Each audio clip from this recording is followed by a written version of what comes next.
Nice. I forgot to say that I was streaming.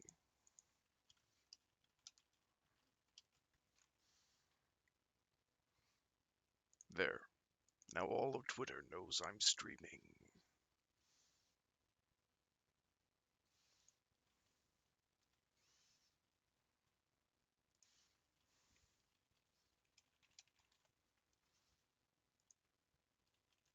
There we go. Lots of people can now know I'm streaming.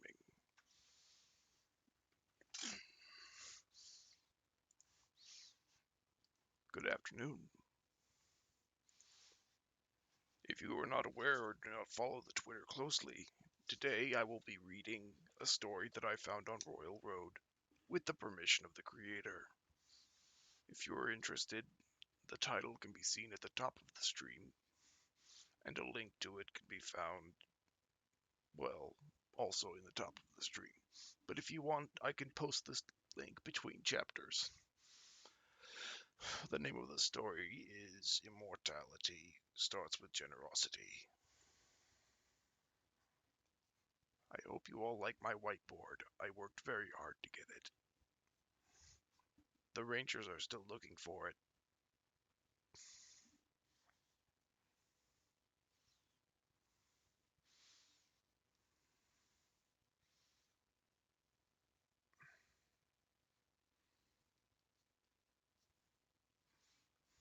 There. Now, before I jump into reading this, I just want to give an explanation for how this will go. My current plan is to read. This isn't a hard concept. But as I go, I will go over details and tropes and things as necessary as to help people understand, as well as hopefully keeping good enough notes that people can tell what's going on in the story.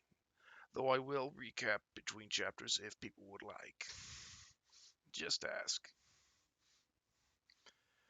Let's see. I'll also answer questions between chapters and hopefully keep mid-chapter interruptions of the actual reading to a minimum. And the story we'll be reading today is an example of Shensha genre. Shensha, meaning immortal heroes, are cultivation stories about people who have magical powers. They cultivate those powers in an attempt to gain more power and eventually, in some cases, overcome heaven. The genre is typical of Chinese fantasy. It borrows from their myths, religions, martial arts, and old medical and alchemical practices. The society of these stories usually follows the skeleton of old Chinese culture, mostly ancient. If you have a Shensha story, or if you are unsure if it's Shensha and people start talking about the way of something, or the Tao of something, or the path of something, then that's probably a Shensha story. I'll get into more details later. It's mostly contrasted with wuxia stories, which are martial heroes. These stories are more adventure stories with a similar setting to Shensha, but without the immortals and the cultivation. It focuses mostly on the martial arts. So, if you have a person who is trying to improve something inside themselves to beat some other person who's higher than them on some arbitrary scale, that's Shinsha. If someone does not understand my kung fu, that's wuxia. So,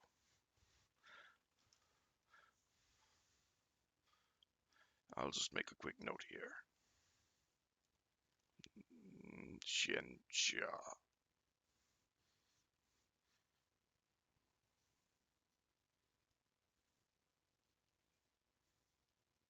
Cultivation stories.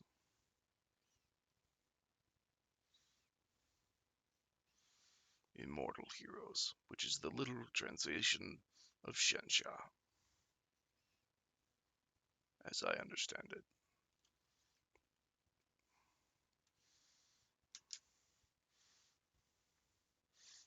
Excellent. Let's get started, shall we? If you have any trouble hearing me, or if the music is too loud, please let me know, and I will fix it. Chapter 1. This young master had no clue. He honestly wished he had devoured the soul of the poor sap whose body he stole. "More sauce," he ordered. "Yes, young master." When a maid came to replace the empty bowl with another garlic sauce, he cast an idle eye on her. Connection negative. Noticing his gaze, she visibly shivered before scurrying back to the wings of the dining room. He snorted, and then slathered the fish he was having for breakfast with sauce. It admittedly tasted pretty good without it, but he hadn't had much of an appetite given the circumstances. Mystery number 1. 3 days ago he found himself in this world, in the body of this young master, in what he assumed was a decently sized city. Not that he stepped out to explore it when he couldn't even find the bathroom. He had servants to wait on him, a manor big enough that he still hadn't seen all of the rooms, fine food, silver under his mattress, and a shitty reputation. It was a good thing a stuck-up prick was his second language. The servants still hadn't realized he had no idea what the hell he was doing. "I'm done," he said, pushing away from the table. He could drown the food with sauce and still not taste a thing. As the servants cleared the tables and opened the door for him, he looked around. Connection negative. Connection negative. Connection negative. Every person he made eye contact with him seemed to shrink further.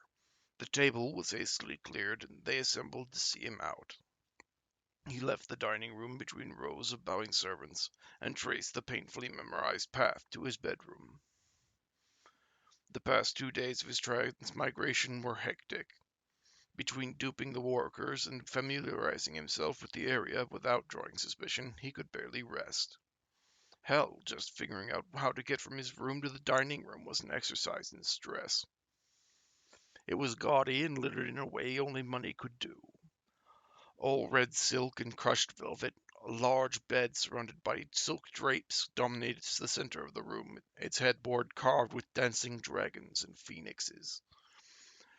He paused in front of a polished mirror that reached from floor to ceiling.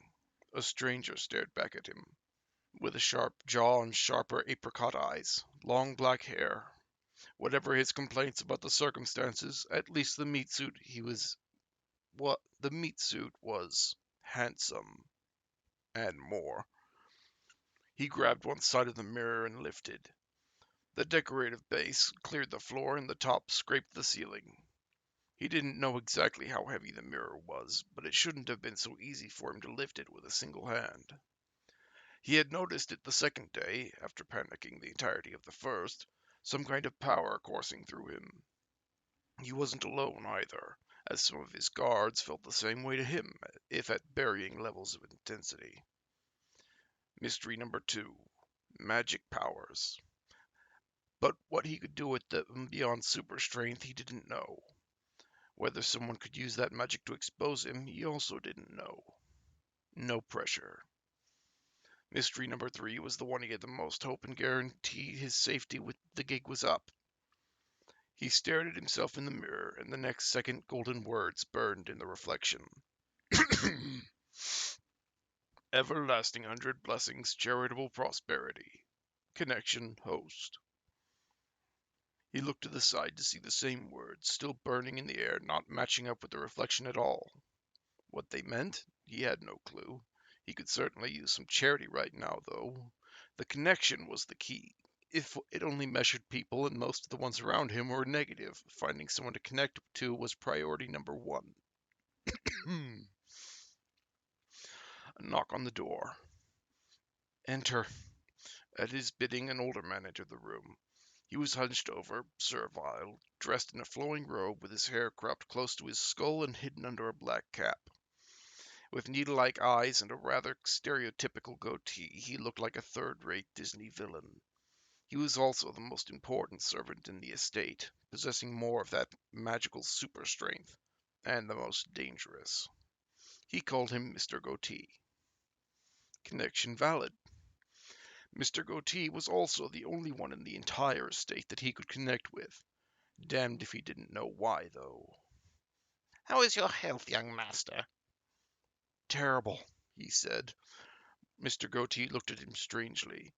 Sure, it was a lame excuse, but he should have expected. Oh, the mirror. He let it go and it fell with a bang. He took some pleasure that he wasn't alone in jumping at the sound. As Mr. Goatee considered what to say, he brought up burning words again. Mr. Goatee didn't seem to notice it floating between them, just as he didn't notice anything that would explain why he could connect with this man, but no others. So long as he willed it, he could connect right now, and perhaps figure it out. But Mr. Goatee knew the young master too well for him to trust something as personal sounding as a connection to him. Mr. Goatee finally seemed to get his nerves together, clasping his hands and bowing. Young master, my apologies, but we can't delay any more. Mr. Goatee sounded serious this time. Weaseling his way out of this one would be difficult. If I don't want to rush, then I won't. Who dares to make me? It was distressing how easily he fit into the mold of the arrogant noble scion. He could feel his working-class background crying in pain. I understand, young master, but it will gravely offend the Lion family if we are late to the wedding. This young master had too many damned invitations. If it wasn't for a wedding, then it was for a party or a night on the town. His health excuse was already wearing thin, but he couldn't help it. Fooling the servants was one thing. The hierarchy prevented him from asking too many questions. Fellow nobles? Or, God forbid, friends? They'd realize something was wrong in an instant. Just send them my congratulations. I'm not feeling well. Probably rude, but he didn't care. Whatever reputation this body had wasn't as important as his safety. And if it meant he could get fewer invitations in the future, all the better. But, young master, how will we explain that to your bride? Mr. Goatee said, exasperated. My what? End chapter 1. I feel I should explain something. In the Xianxia stories, there is a set of characters that make up strongly the tropes of this genre. Your main protagonist of a Xianxia story is usually an individual in a hard position of lacking materials or strength or wealth or any number of those things. They are usually portrayed as poor, talented, and hardworking in comparison to the more common antagonist in these stories, which is a young master. Young masters, as obvious from their name, are usually the scions of a rich house or a powerful group and possess basically everything that the protagonist does not: wealth, or specifically talent, quality items that would help them in their journeying in life. Quality of life. Yes, that should do it. They are frequently made out to be either incompetent and feckless, or to be irascible people with ridiculous amounts of pride, where even if they do have talent, they are depicted as misusing it to prop themselves up as better than they are. There is a third category that I don't know if it will show up, which is the Jade Beauty. The Jade Beauty is usually the opposite side of the coin from the young master. They are also scions of powerful individuals. They have great beauty, and they are usually the target of romantic interests for both the protagonist and the young masters.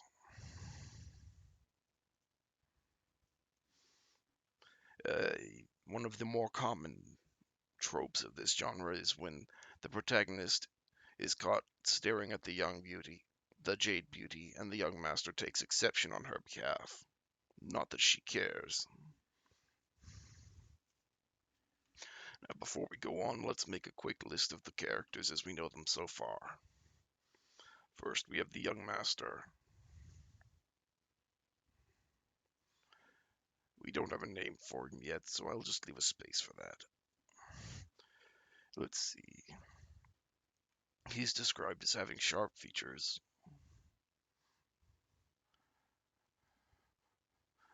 long black hair,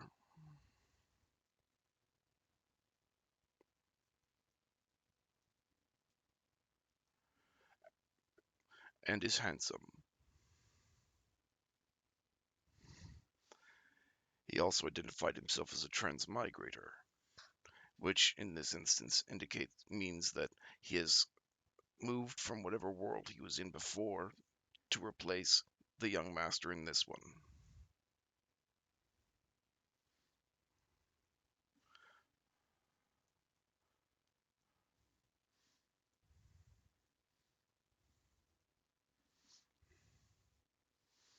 We're also introduced to Mr. Goatee.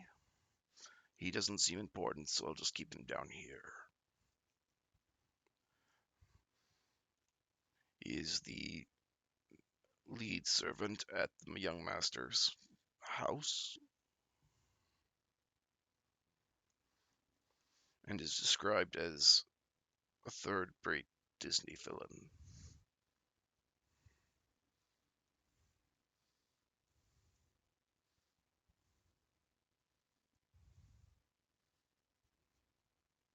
Hello, Pope Badger. How are you today?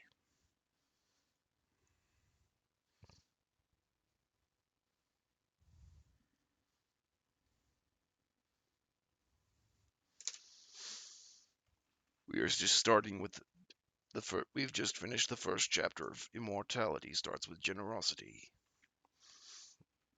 We've been introduced to our main character, who is a young master. I'm just writing down some details, and after I read the second chapter, I can give you a more full recap of what you might have missed.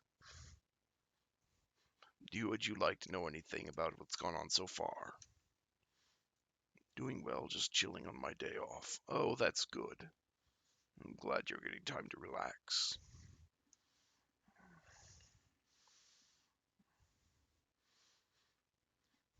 I'll just continue with the second chapter now. I'm currently reading through these and checking chat after each chapters.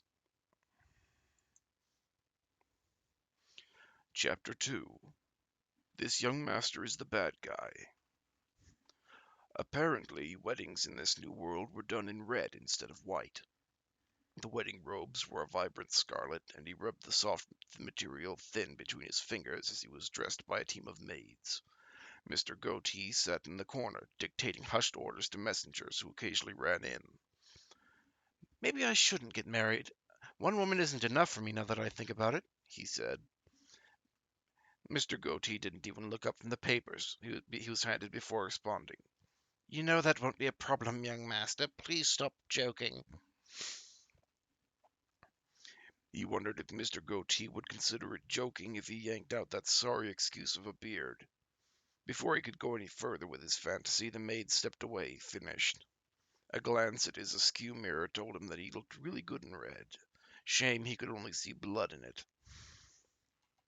Mr. Goatee approached and handed over the papers in his hands. Young master, Lady Lan has sent over the money as well as some requests. The hell? He knew that the marriage in ancient times could be rather transactional, so he wasn't surprised that this world did it similarly. Still, the marriage hadn't even happened yet, and they were already asking for things. He took a look at the list and felt his eyes pop. That was a big number. He wasn't exactly sure how much it was, but given that the currency here seemed to be in silver, he could guess at the value. He was already dreading the Lan family's demands, and with this much money involved, there was no way they'd let him hide. The next paper only had a few words. Make her miserable. Oh, did he transmigrate into the bad guy? Time seemed to fly as he was led into a carriage drawn by four brown horses, festooned with red and gold streamers and surrounding a procession of performers and singers carrying banners and shouting blessings. Their acting drowned out whatever noise came from the city, but saw he was peeking out of the carriage where they were drawing a crowd. The shrine they took him to wasn't very large, but it looked old and was filled to the brim with people wearing colorful clothes. From what he could gather, it was the Land family organizing this whole event. Most of the people here were probably invited by them, too. At least he hoped so. The fewer people he'd have to talk to, the better. The guests were quickly spread out as a red carpet was rolled out to the carriage. Mr. Goatee, who'd been riding separately, quickly opened the doors for him to step out onto the red carpet of death. Connection negative. Connection negative. Connection negative. The crowd was surprisingly muted. There were blessings and greetings as he walked to the altar, but it seemed more like they were watching some sort of show rather than observing a wedding. How tragic. Poor Lan Fen. Unfed Lan. He could barely make out some of the hushed whisperings, and none of it sounded good. For the bride, at least. For him, the more of a sham this was, meant the more he could get away with and hopefully not expose himself. Not long after he reached the foot of the altar and was greeted by the priest, did another commotion happen at the entrance. The first thing he noticed about the group that appeared was their hair. It was white. Not with age, though. Some of them didn't look to be much older than himself, after all. They were dressed in reds and blues. They carried themselves prominently and surrounded a figure in the center. She was wearing a red dress, just as fancy as her robes.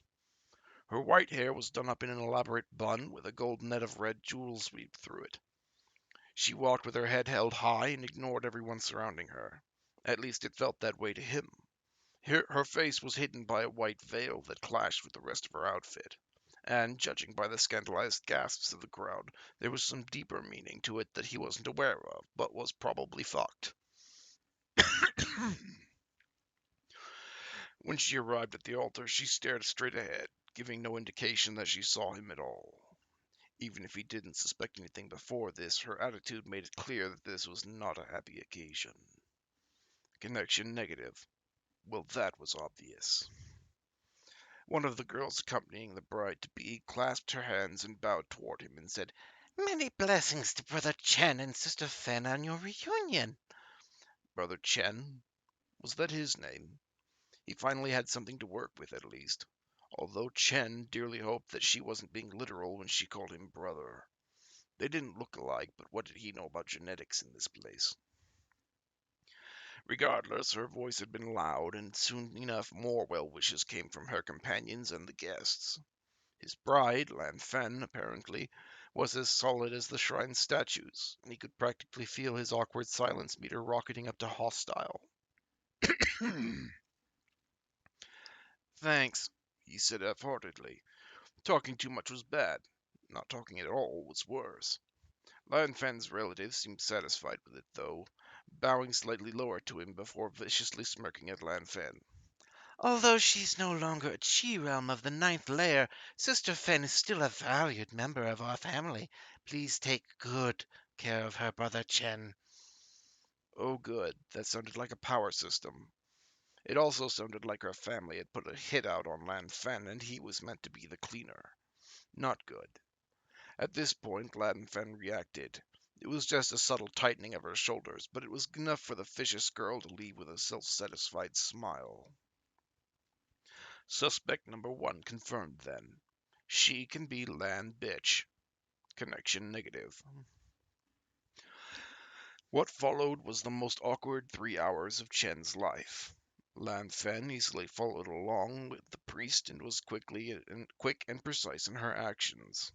He, on the other hand, couldn't tell someone the steps of a normal Earth marriage, let alone a different world. Bowing to the priest, then the bride and groom bow to each other and light incense. Then they held a sash of red silk together and walk in circles around a bowl of rice wine. periodically stopping to recite long-winded vows to the priest. Needless to say, he needed prompting for every single thing, and while the priest was incredibly patient, the crowd tittered at every flub.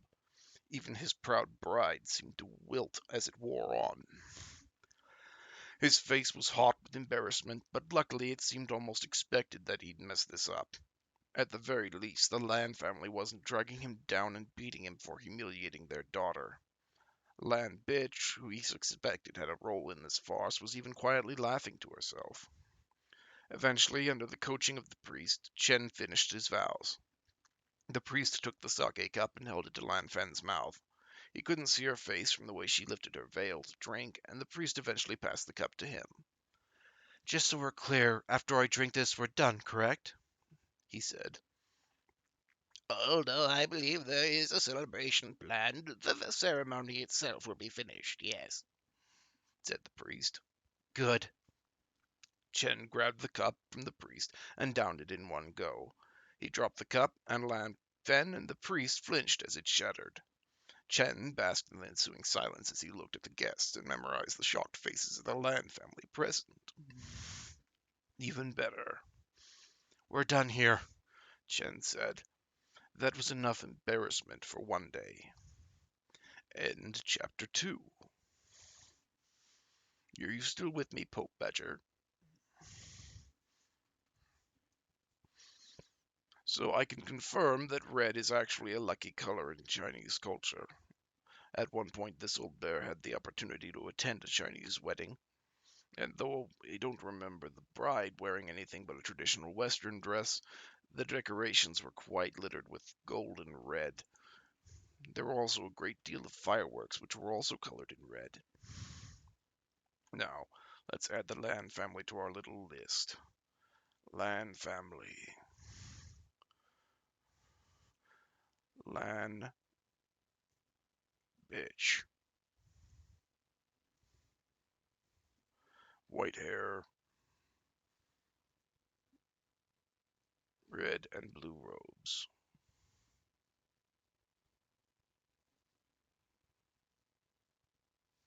I apologize for my handwriting. I am a bear after all. Hello, Itsutai. We are currently going over Immortality Starts with Generosity. Would you like me to recap what has happened so far?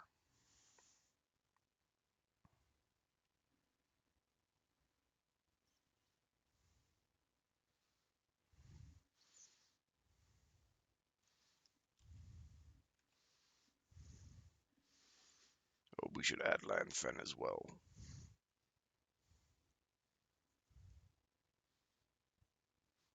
YM's wife.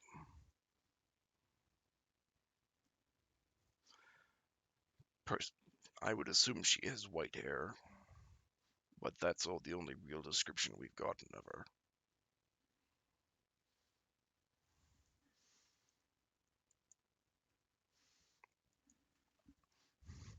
She does not seem happy about marriage.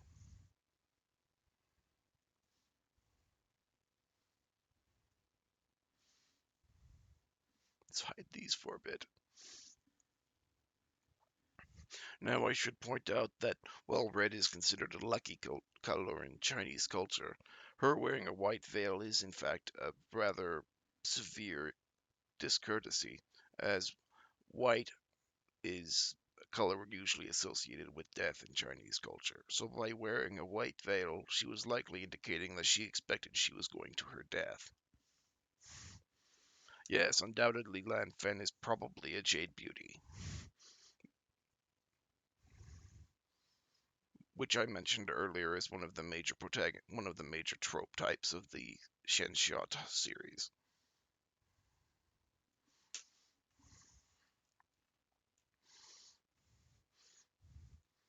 Oh, we also got a name for the protagonist, Chen. I'm surprised it took that long to find out what to call him.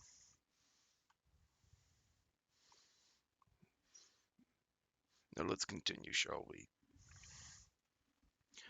Chapter 3. This young master needs some trust.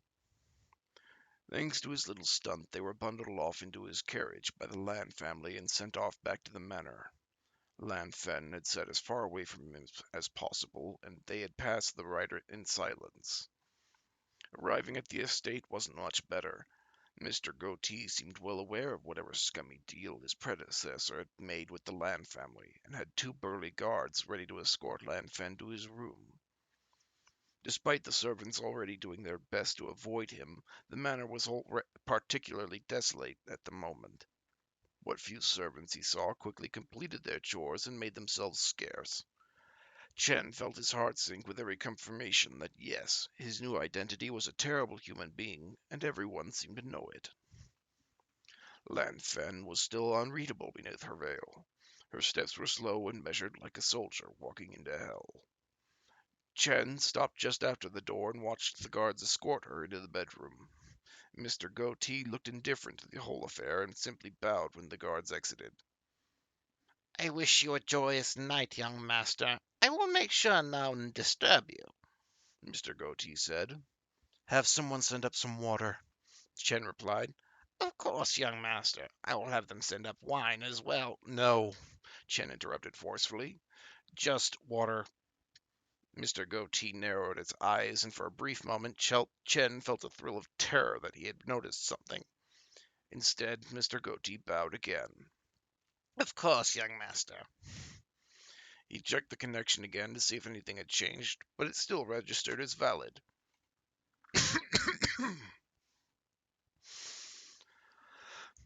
After tonight, he'd have to confront Mr. Goatee and establish the connection no matter the risk. He was running out of options. Of course, that was assuming he'd made it through the night. The door closed. Lan Fen was standing at the foot of the bed facing him. He could feel her eyes follow him as he walked across the room and pulled out a chair across from her and sat down. So, he said, perfect opening. Silence. Off to a great start then. You can sit if you'd like. She did not move. Chen had to admire her self-control in the face of what is probably the worst day of her life. Still, it was getting them nowhere. I'm not going to hurt you. I can promise you that. This situation was skeevy as hell. Even if it exposed him as a fraud, this was a line he would not cross. If anything, the atmosphere seemed to get even colder for all that Lan Fen did not respond to him. Idly checking the connection again, and almost fell out of his seat when he read it. Connection valid. What the hell? When did the connection change? He rubbed his eyes as if seeing things, but the words remained the same.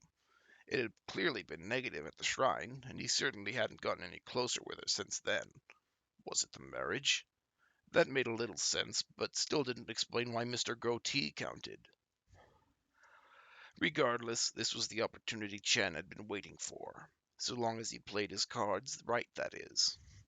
I know you won't believe me, but I don't know who you are or what's going on here, Chen said. Lan Fen Finally reacted. Do not insult me by thinking I would believe such a barefaced lie, Chen Haoran. She scoffed. Her voice was surprisingly deep, and for a moment he could imagine her wearing steel rather than silk. You and Lian Yao will regret this conspiracy. I swear it.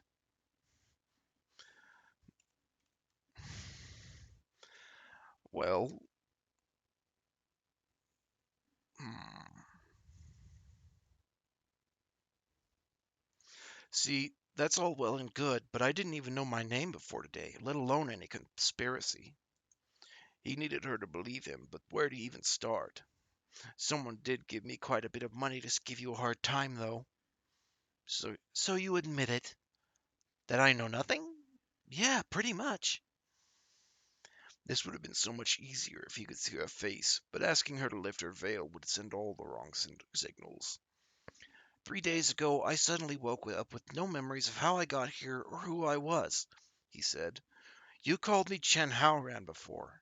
What more do you know about me? It was a huge risk to reveal his lack of memories, but he couldn't hide it forever, especially if he wanted to explore the use of the burning words. He couldn't connect with someone he had to tiptoe around, and as shitty as it sounded, Lan Fen wasn't in a position to exploit the knowledge. On her part, Lan Fen considered him in silence. You are scum, a lascivious waste, and a brute that humiliates women, she finally said. You covet with prostitutes and offend the innocent. As a complete embarrassment to your family, it's no surprise they sent you away to save face. Oh, yikes. No wonder nobody said anything during the ceremony, he said.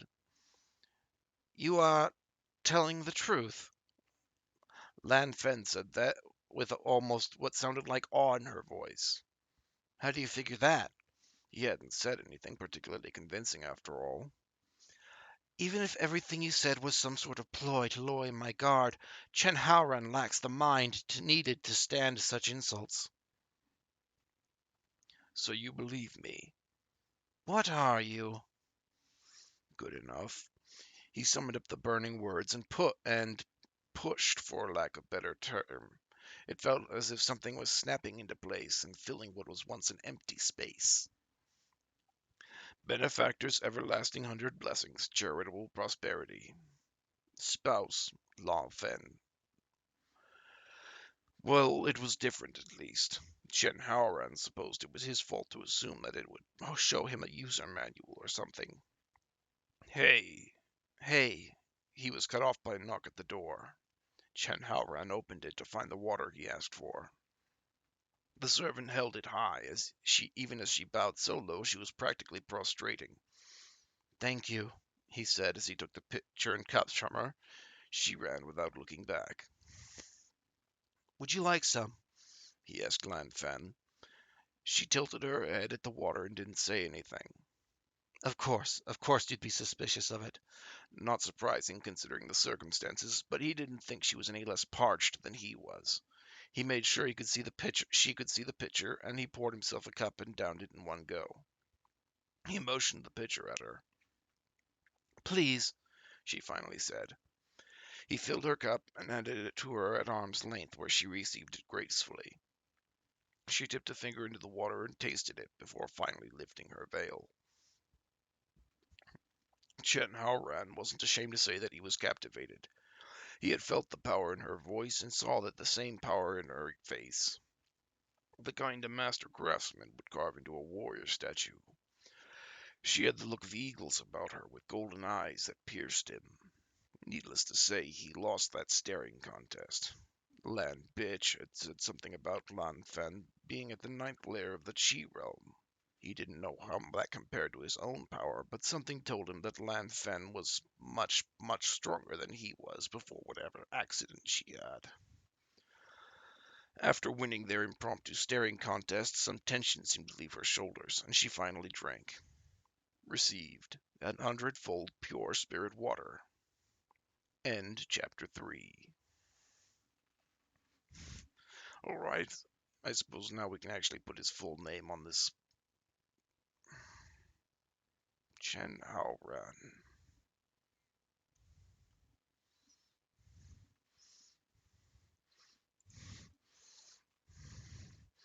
I think we can erase this. She is obviously clearly a beauty.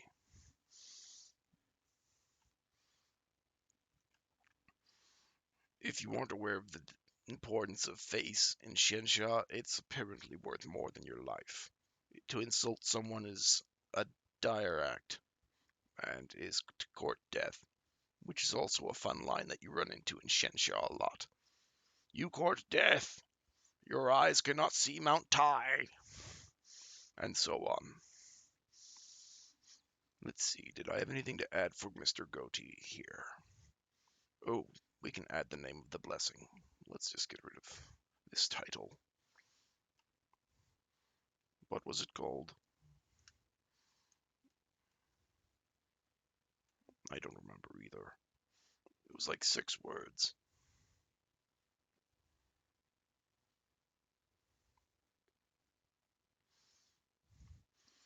Benefactors, everlasting.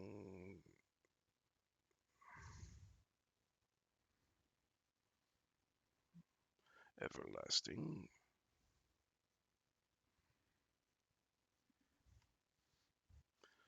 100 blessings,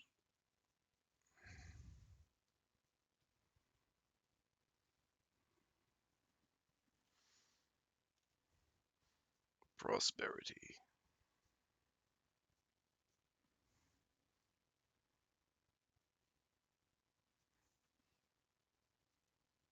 cheat power.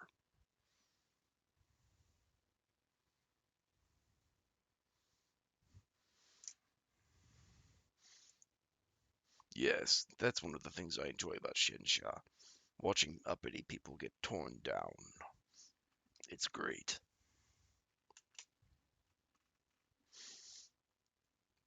Let's see. Chapter 4. This young master got some trust. He had Lan Fen brought to a separate room. Though they were finally speaking, she still clearly had her guard up around him. The sheer confusion on the servants as they led her away spoke volumes of what was typically expected of him. There was no way he'd force Lan Fen to sleep in his room, though. Plus, he needed some privacy. Received hundredfolds pure spirit water. He focused on the words, and they disappeared with a cup appearing in his hand. It was of much finer porcelain than what he'd handed to Lan Fen. The water itself looked like liquid crystal, and a refreshing scent wafted out from it. Down the hatch, then. A cool, pleasant sensation emanated from his stomach, and he could practically trace the feeling as it spread through his veins and left the energy in his body stronger and purer than before. Chen Haoran ran through some simple exercises to work out the new feeling. It was rather obvious how his power worked now. Give stuff, get it back 100 times better. If being connected was as important as he thought, then Lan Fen was probably the only one his power would work on. Still, this opened up a whole world of opportunities if he played it right. He needed to speak with Lan Fen again. There was an office in the manor that seemed seldom used by the young master, even before he transmigrated. It was small and functional, but it lacked the flashy decorations and casual luxury his sin cave of a bedroom had. A solid desk and chairs made of oak, a few purely decorative bookshelves made of the same. It was perfect.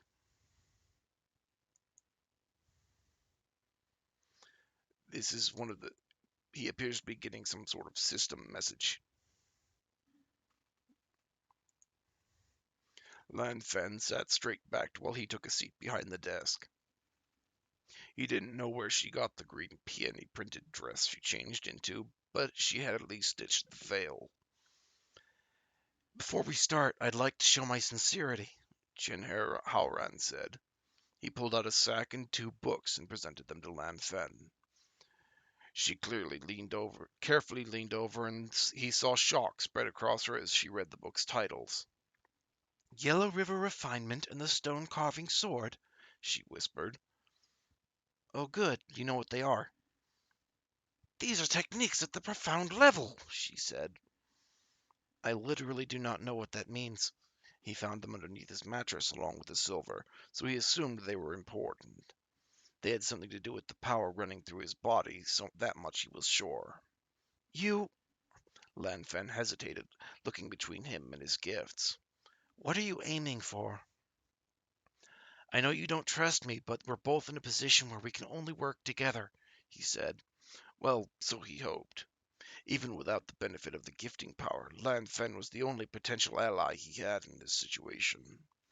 I have no memories of being Chen Haoran, how he acts, who he knows, or anything about the world, period. So you say, she said. So I say, he agreed. In any case, it's only a matter of time before people realize I'm not the same person.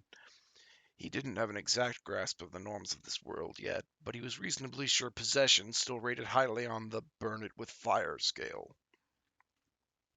I need someone who can teach me what I don't know and ask the questions I can't. You fit both of those roles perfectly. Plus, he could point to her as the reason for his personality change. What is this, then? Lan Fen said, pointing to his gifts. His future. My sincerity. In return for your cooperation, you will have the full material support I can give you for whatever it is you want. That it would pay off for him 100 times more, of course, went unsaid.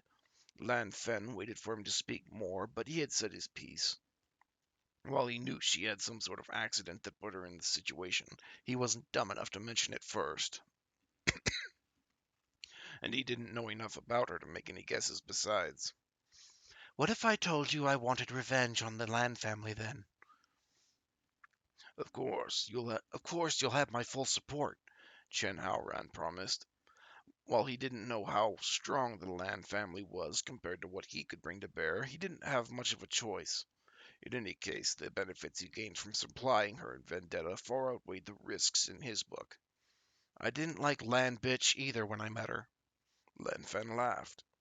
It was full and deep as she carried on laughing. He began to suspect it was just the nickname she was laughing at. This might have been the first she'd laughed at all in a long time.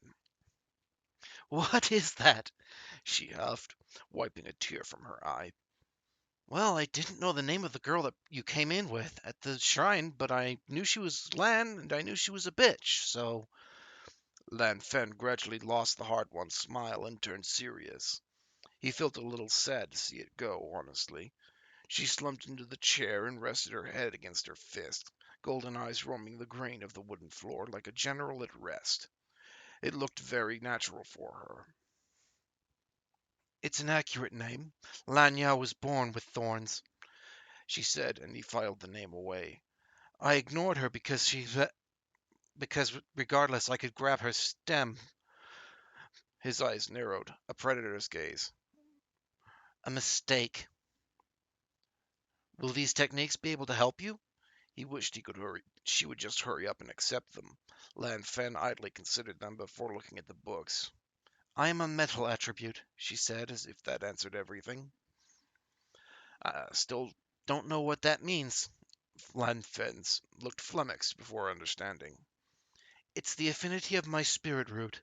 These techniques are the water element, which has a positive interaction with metal among the 5 elements. She never stopped staring at him as she explained. I can make use of it. That's good then. She'd be more likely to accept something useful to her after all. These are profound level techniques, you know. Lan Fen so bewildered. Even if I only had a mortal level cultivation technique. Are they that valuable? He said.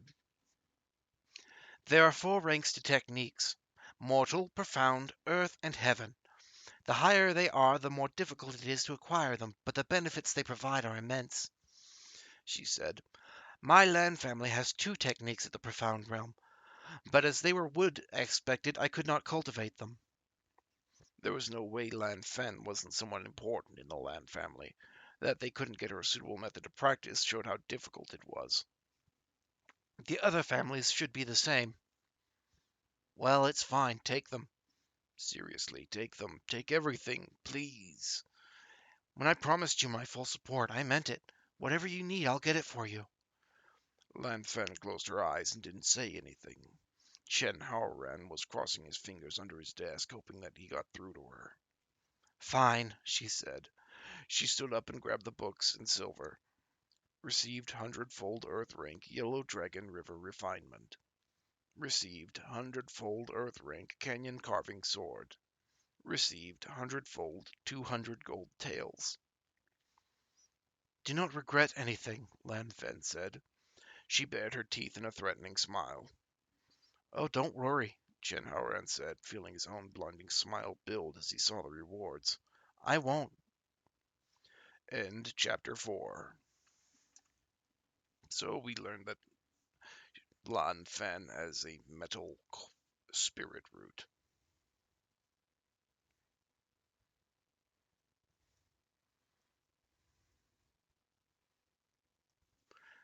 Real quickly, I think I'll go over what I know about the 5 elements. It's an element system that's generally appreciated in China, as you could probably guess. It contains, first, wood, water,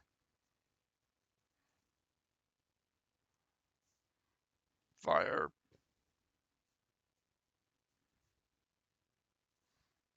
metal,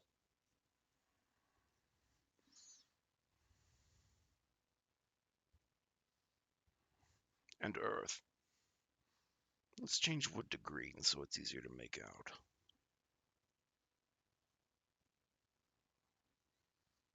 Close enough. Each element has its own interactions with the ones around it. That's what Nan Fen was referring to when she said that she had a metal source and thus could use a water one. I think I drew these in the wrong order. Metal generates water, water generates wood, wood generates fire, and fire generates earth, earth generates metal. I definitely wrote this in the wrong order. Wood, wood generates fire.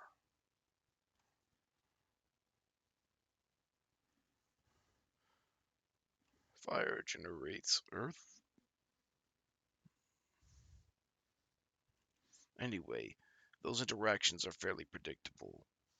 You can guess them from something simple like water obviously rusts metal. Me Metal erodes the earth, and so on. Fire burning wood, and that kind of thing.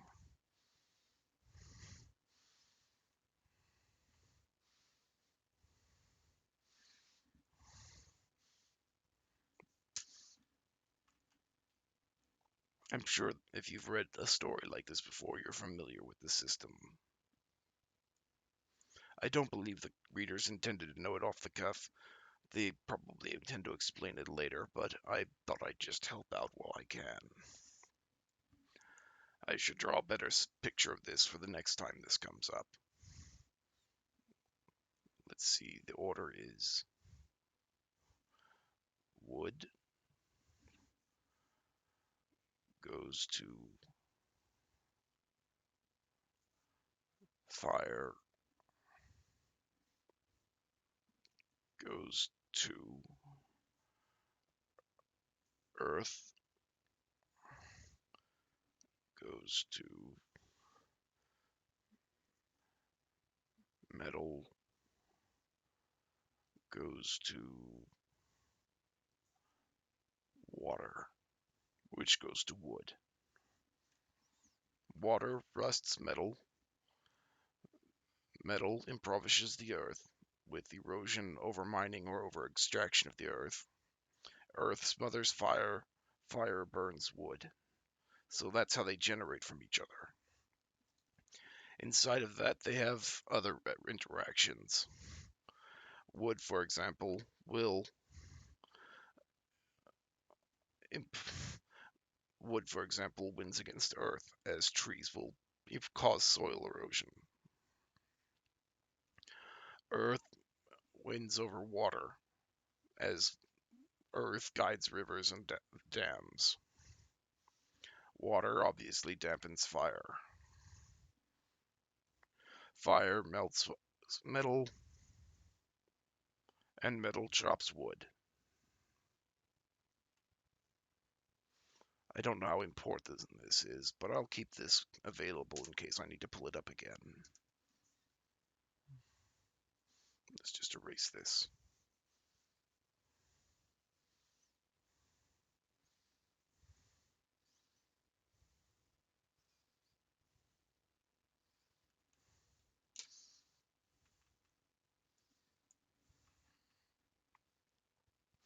There's also an 8-element system that I'm aware of, but it's much more involved, and I had a hard enough time drawing that 5-layer one.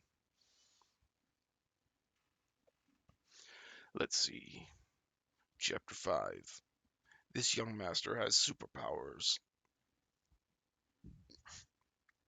The manor was a large squarish building that opened in the center to a garden, and General Rand's personal training field. He couldn't tell if it was pristine due to the care of the servants or because his predecessor never bothered with it.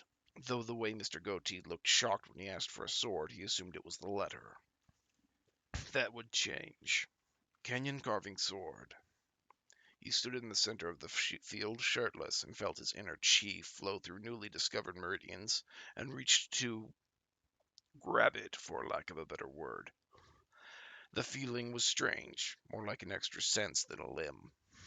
Something he was aware of if he focused, but would otherwise pass unnoticed. With chi in hand, he began to twist and turn it until it formed the pattern he saw in the book.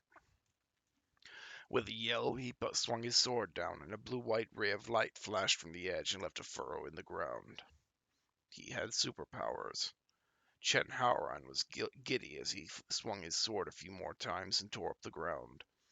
If he was already tearing up earth after just learning, he could only imagine how strong it would be when mastered. His fun didn't last, however, as he felt his ki drop and lost his breath. Dropping his sword, he quickly sat on the ground and sat cross-legged. Yellow Dragon River Refinement. Despite being the same rank, he'd say that the Yellow River Dragon Refinement was much more mysterious than the Canyon Carving Sword. The latter was a chi cycling, a certain way to shoot lasers out of your sword, easy enough. This was changing the chi itself. He followed the flow of his chi in a complete natural cycle around his body. He took control of it and did another cycle, manually. Then another, faster and faster. While the circulation sped up, he felt more chi enter his body from the outside, and he watched it fall in line with his own. Every cycle washed away whatever differences there were in the wild chi until it became his own and grew his reserves. Now for the hard part. The cultivation method had its own specific pattern it had to flow in. Like the Canyon carving sword, but more than that. It required him to recite a sutra along with it. He didn't know how exactly that helped, and the book didn't see fit to tell him. Chen thanked all the exam cramming he'd ever done as he recited the painfully memorized sutra. Something about dragons dancing in the river and floods or something. The language was flowery and full of metaphors he couldn't understand, and he slowly got lost in trying to parse them.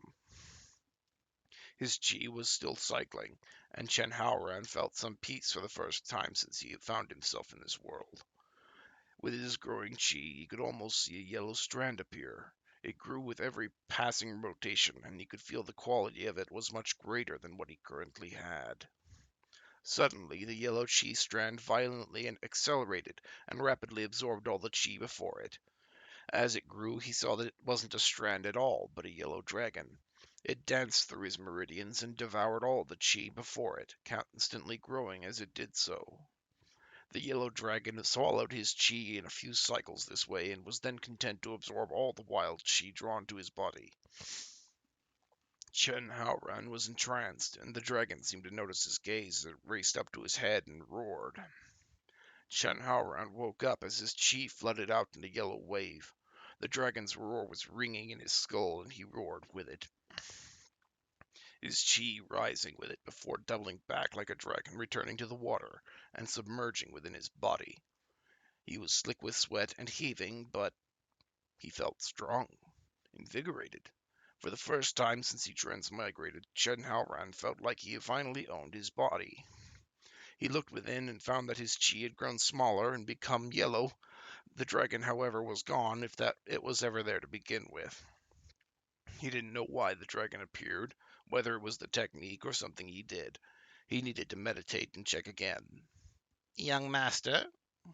Chen Haoran was startled out of his introspection and found it had become darker. How much time had passed? Mr. Goatee and Lan Fen were standing together at the edge of the training field.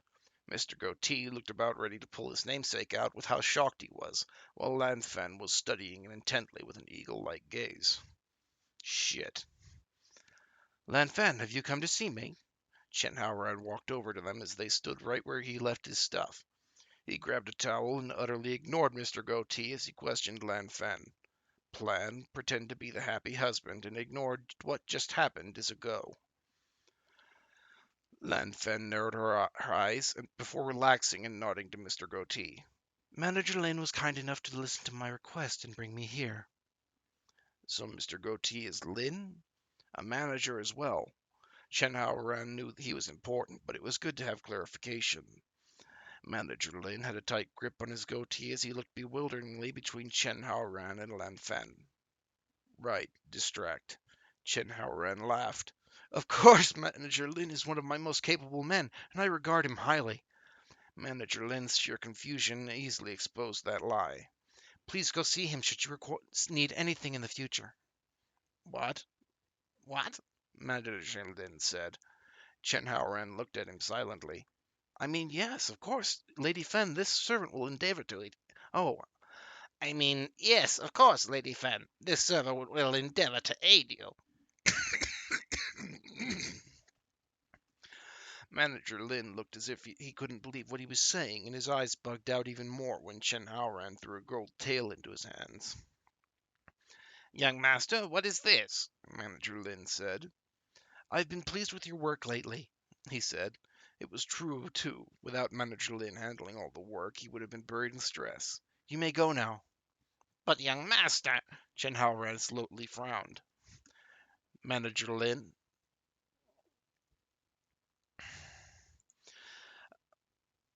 Manager Lin struggled for a moment and looked at Lan Fen again.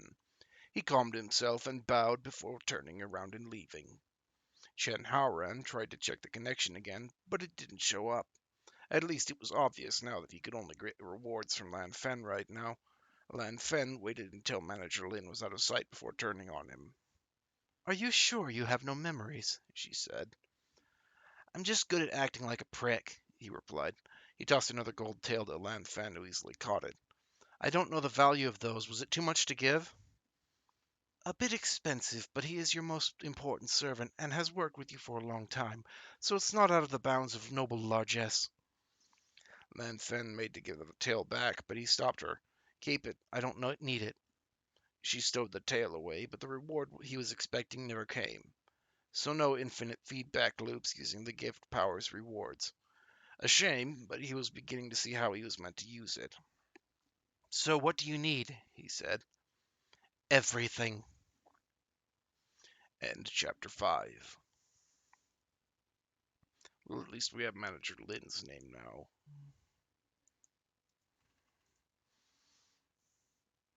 Oh dear, I'm running out of space to write.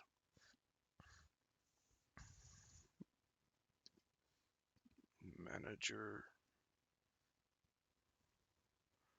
Lin. Zazu. The name is familiar, but I can't place it.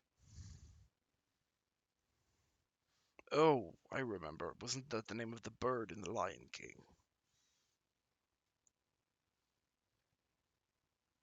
Whoops.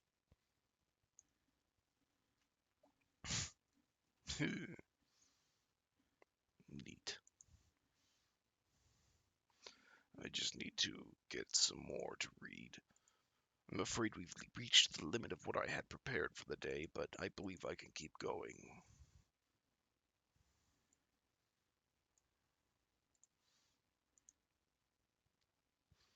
Does anyone have any questions or anything they'd like me to go over again so far?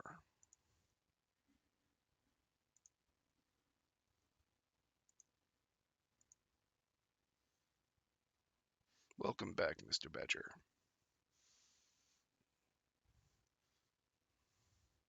I could also use some water. Everyone, we will take a 2-minute water break while I grab some water. I have to go down to the creek to actually get it. I'll be right back.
I'll be honest, I don't know to watch. I don't know how long that was. But I did get water. I also found the rest of a box of granola bars that some campers left behind. Lucky me. Ugh.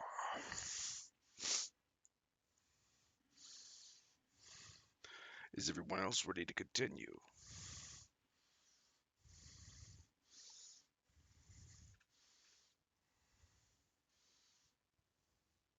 Time for some whiteboard magic.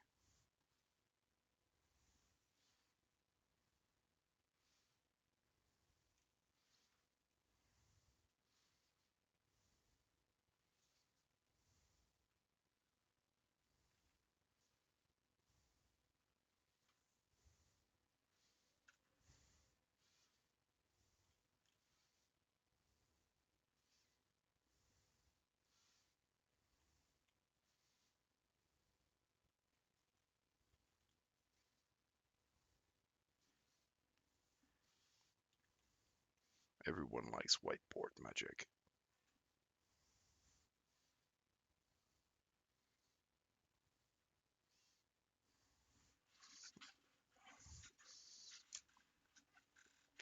He seems to have discovered that once he makes a connection, which is currently tied to Lan Fen,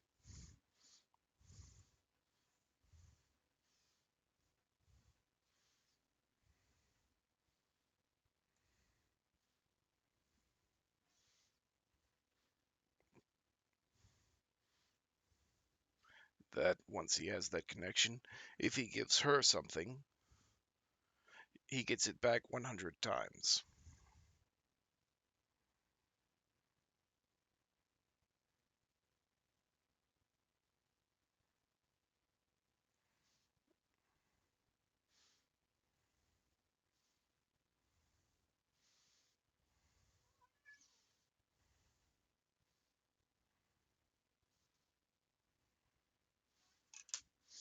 I don't believe he's figured out where the power comes from or anything like that.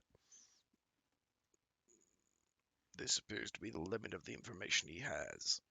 But he already plans to abuse it, which he has by giving her some old training manuals, which he is currently using to improve his own cultivation.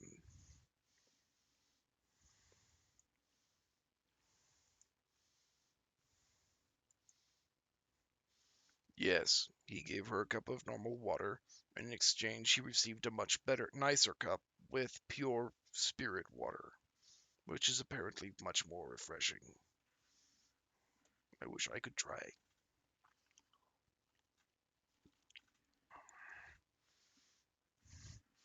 I'm not sure if he's going to get. When he gave her some money, he got something that was. He got back 100 times the value of the money.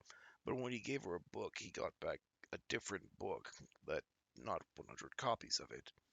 So I imagine there's some intelligence behind whatever is giving him these bonuses. Indeed.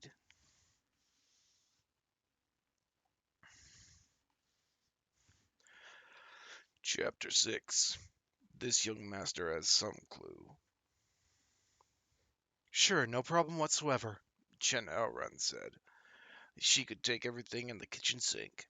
His only worry was what to do when he ran out of stuff to give her.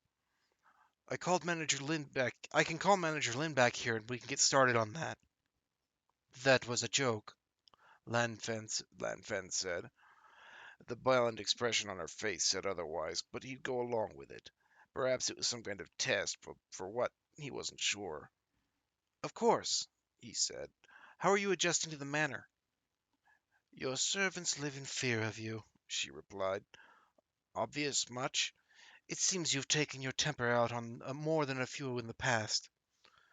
Well, he expected that, though he still winced when hearing it. He wasn't the one who did all that, but he was living with the consequences. The more he learned how shitty the previous Chen Haoran was, the more awkward he felt.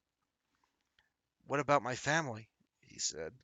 If anyone could notice that he wasn't the same Chen Haoran, it would be relatives. While he hadn't met any since he got here, that wasn't a guarantee there weren't any.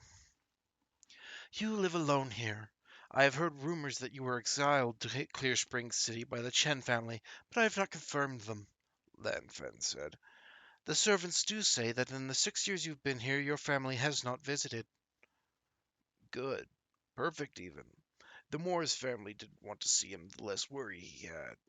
He silently thanked the predecessor for being a piece of shit.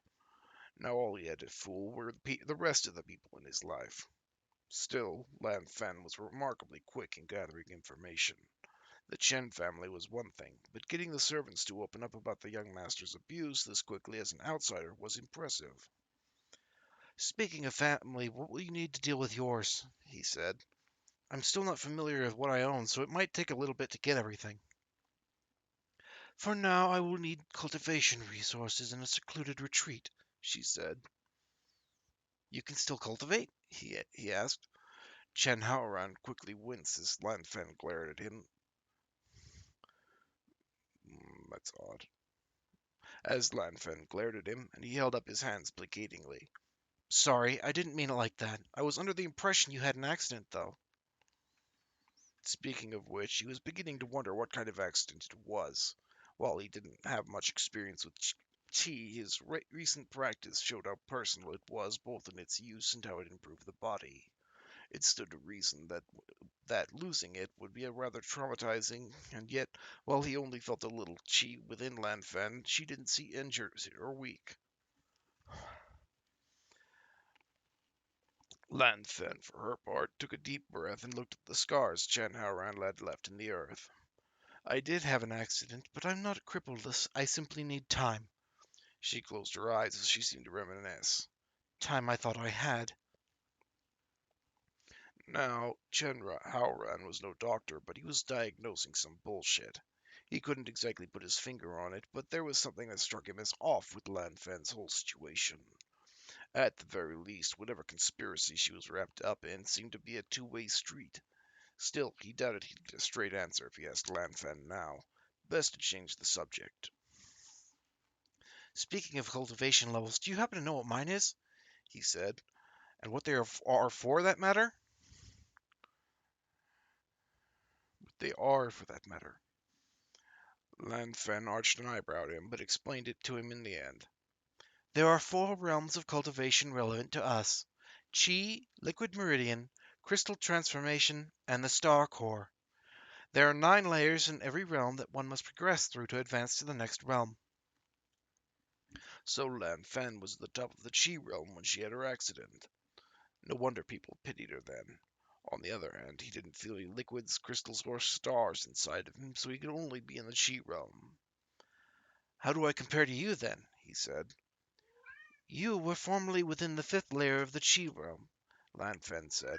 Now you stand at the 3rd. What? How can you tell? He had felt so powerful earlier. Did that cheap dragon stiff him on his Chi? Charlie, will you please stop knocking things down? No, he couldn't feel the answer circulating within him. The quality of the energy produced by the Yellow Dragon River refinement was better than what he had had before. Of course, it wouldn't be a one-to-one exchange when he switched from one to the other. You should be able to sense another's chi. Discerning layers is not obvious at first, but comes with experience, she said. Lan Fen flashed him a grim smile as she leveled a critical eye at him. I was shocked you gave out your profound level techniques so easily, but now I see you had superior ones in hand. I can show them to you later if you want, he said. Pardon? Lan Fen looked confused, and Chen Haoran wasn't sure why. He felt he had made it pretty clear that he'd give her whatever she wanted, although he assumed that actions spoke louder than words, so he went and took out the canyon-carving sword and handed it to Lan Fen. Chen Haoran wouldn't lie and say his first instinct was to keep the gifting rewards to himself, but it's not like he could hide them either if he wanted to actually use anything. In any case, it's not like the book would be used up if he shared it. He did feel regretful as he watched Lan Fan check the contents of the book. If only it wasn't a reward, 100 times better than the Earth level would have to be heaven, surely. This is Earth level, Lan Fan said. Did she not know that? What did she think they were before then? Now that he thought about it, it was how Was she able to identify the profound techniques at a glance, but had to read to confirm the earth level? Chen Haoran silently filed away those thoughts for later. You said water and metal positively interact, right? He said. Does that mean you can use them? Lan Fen considered him. He had the faintest impression of being visibly dissected by her eagle eyes. Chen Haoran felt goose flesh prickle along his arms. Sure, he had superpowers now, and she didn't, but it was still uncomfortable being stared at like that. I can use water element spells, she said. A cultivation method of another element will only interfere. Well, he was glad she took it last time, then. What do you want from me, Chen Haoran? Lan Fan asked. She was wary, or rather she'd never stopped being wary. He didn't expect her to completely trust him. Chen Haoran wouldn't even trust himself were he in the same situation. He totally had ulterior motives after all. Still, now that he knew how to use the gifting power, Lan Fen couldn't be suspicious. Could be suspicious all she wanted, as long as she still accepted what he gave her. Let's go run up a tab. Now, where did Manager Lin keep all the money? End chapter 6. I don't think we learned anything particularly new there. Does anyone need a recap?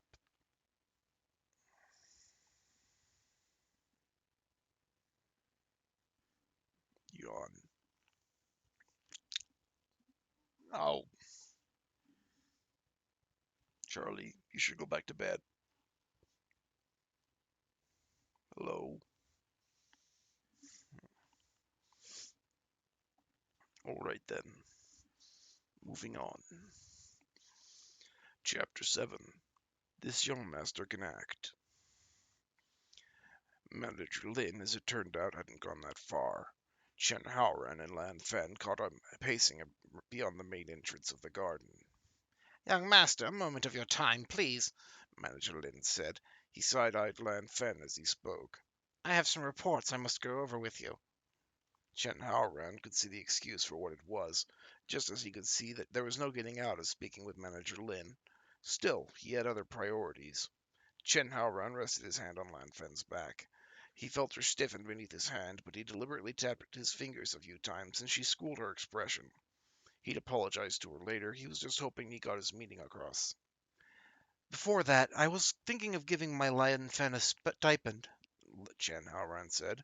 I can't call myself a husband if my wife has no money after all. Husband? Manager Lin looked so shocked he forgot to pull his beard. Wife? Yes, married and everything, Chen Haoran said. We even had a ceremony. While Manager Lin was busy gaping like a fish, Lan Fen threaded her arm through his. This wife thanks Master Chen, she said. Her voice was as regal as ever, but the words she spoke were so at odds with what he had seen of her that it was hard to reconcile. He couldn't imagine the woman who threatened him on their wedding night would ever speak lesser of herself like this. He has, he has long been famous for his abundant wealth and generosity. He was thankful Lan Fen caught on quickly.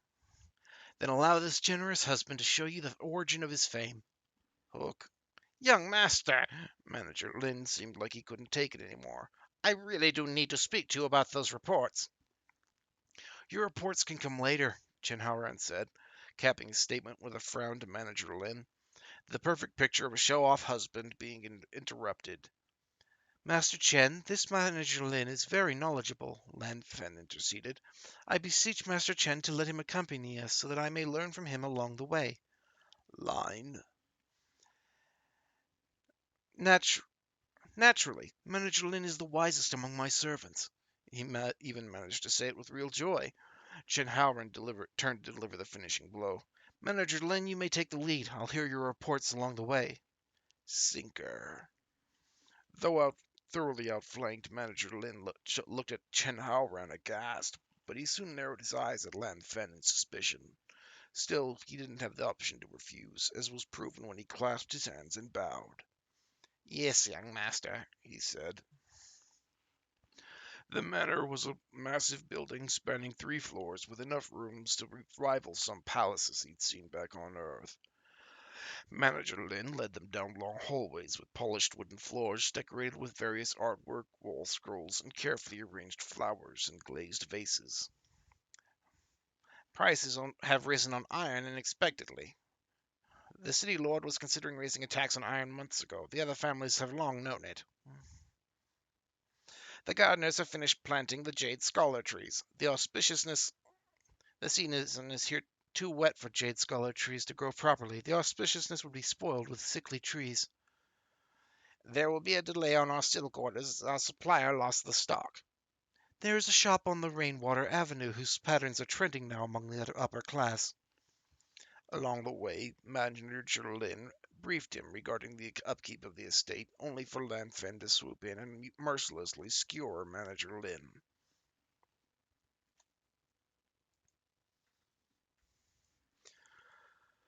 Displaying a wide breadth of knowledge on every topic introduced, Manager Lin could offer no rebuttal and pulled his goatee taut with aggravation, not helped by Chan Haoran chiming in with enthusiastic support for Lan Fen and whatever idea she had.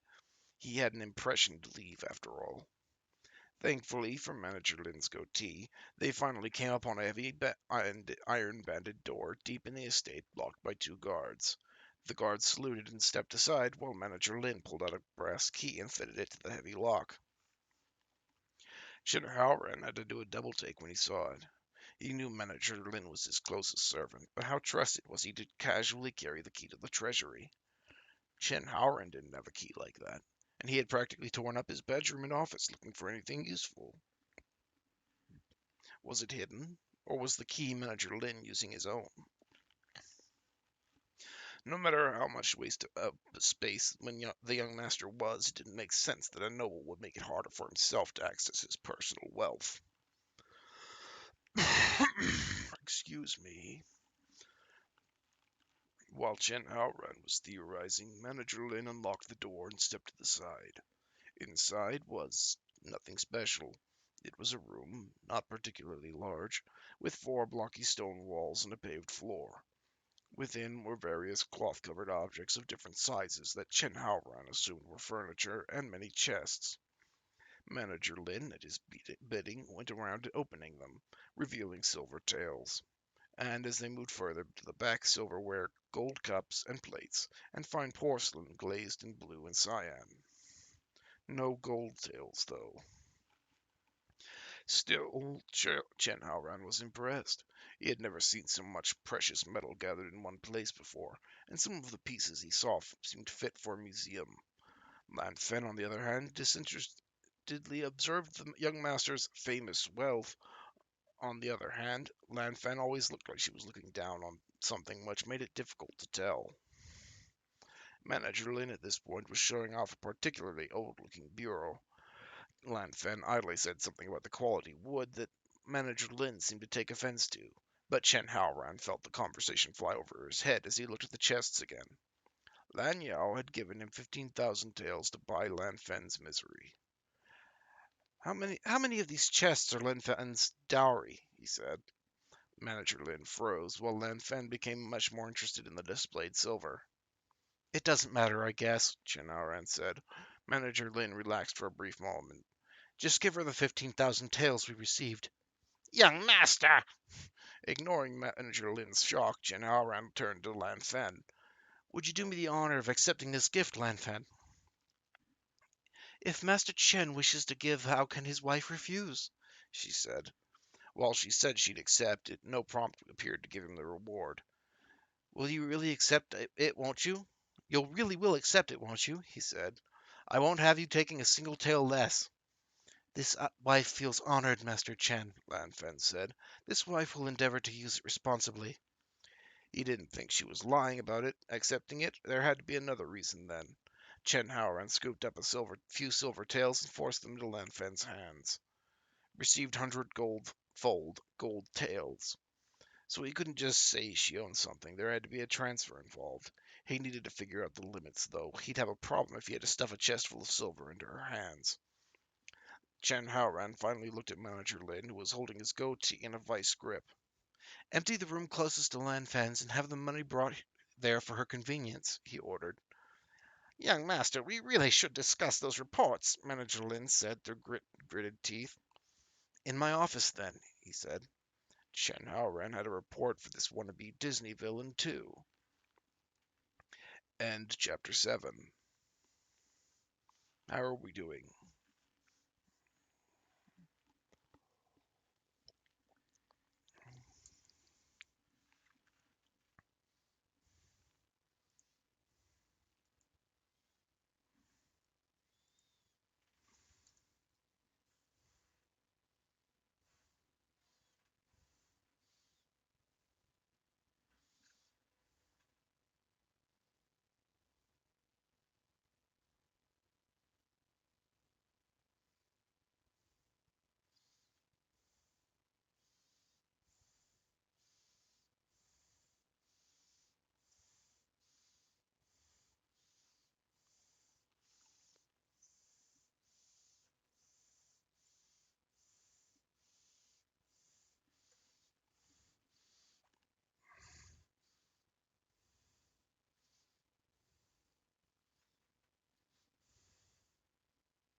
Bear, I think this is an accurate portrayal of Mr. Goatee.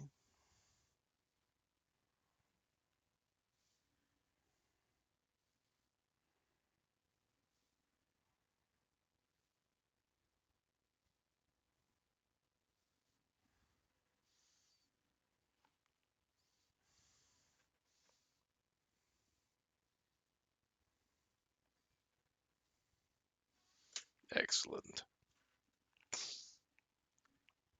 By all means, throw out your theories. I would be excited to hear them.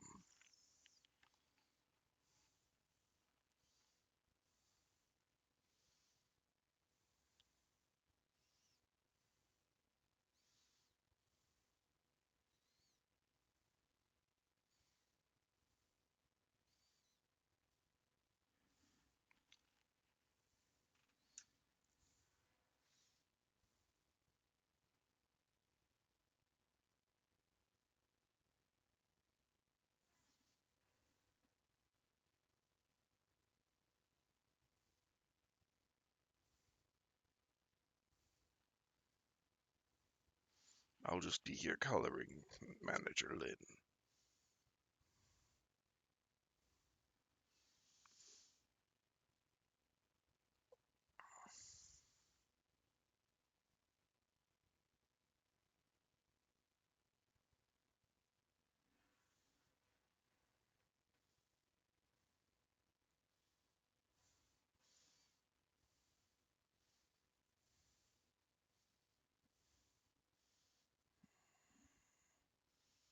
Yeah, that looks nice.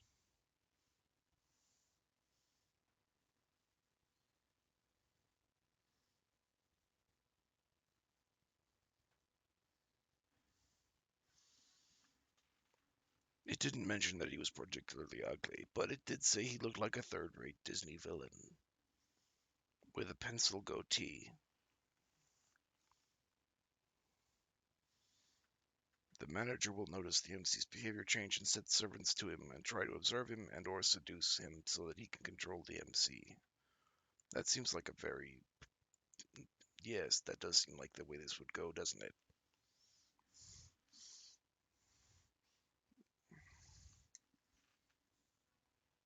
Yes, all of the details I have for his description were black cap on short cropped black hair, the pencil thin goatee and mustache, and that he looks like a third-rate Disney villain. Admittedly, I'm not familiar with third-rate Disney villains. It's been a while since I had access to that kind of media.